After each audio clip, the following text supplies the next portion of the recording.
Well, a posting from William Kokulo in Monrovia in Liberia, who writes, I believe the pending Zimbabwe elections are at a critical level. The participation of Comrade Mugabe in the elections indicates that the entire election process will be marked with fraud and will not be free and fair.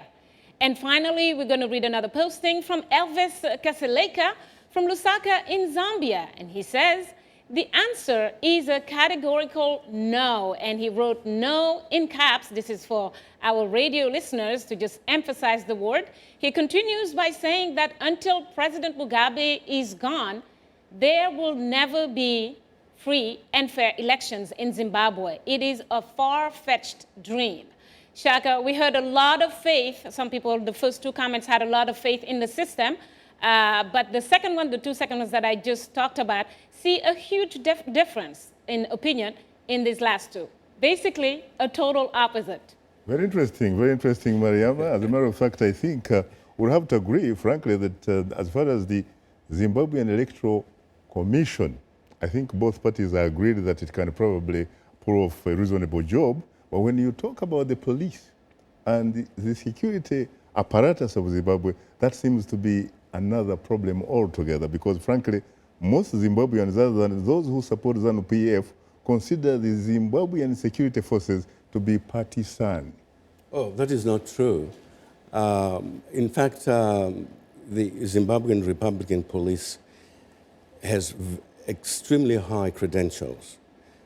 And this is why, ever and anon, all the time, Zimbabwe is being invited by the United Nations to participate in UN missions.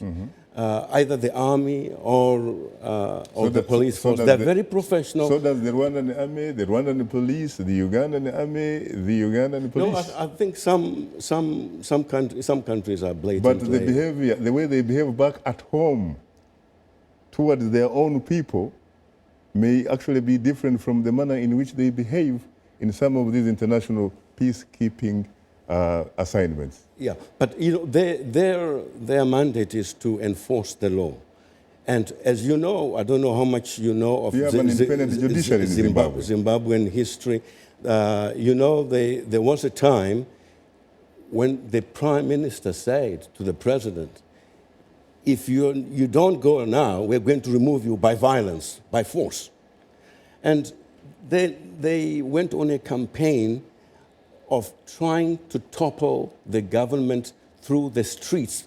They did, Street violence. Oh, yes, they did. They thought that there would be an Arab Spring in Zimbabwe. But these are the same senior police officers, senior military officers who vowed never to salute their prime minister. And up to today, my information suggests they have not been able to salute their prime minister. Yes. Absolutely correct. Yes, correct. Unfortunately, time is not our best ally. You know why? There's a reason to that. We'll come to that.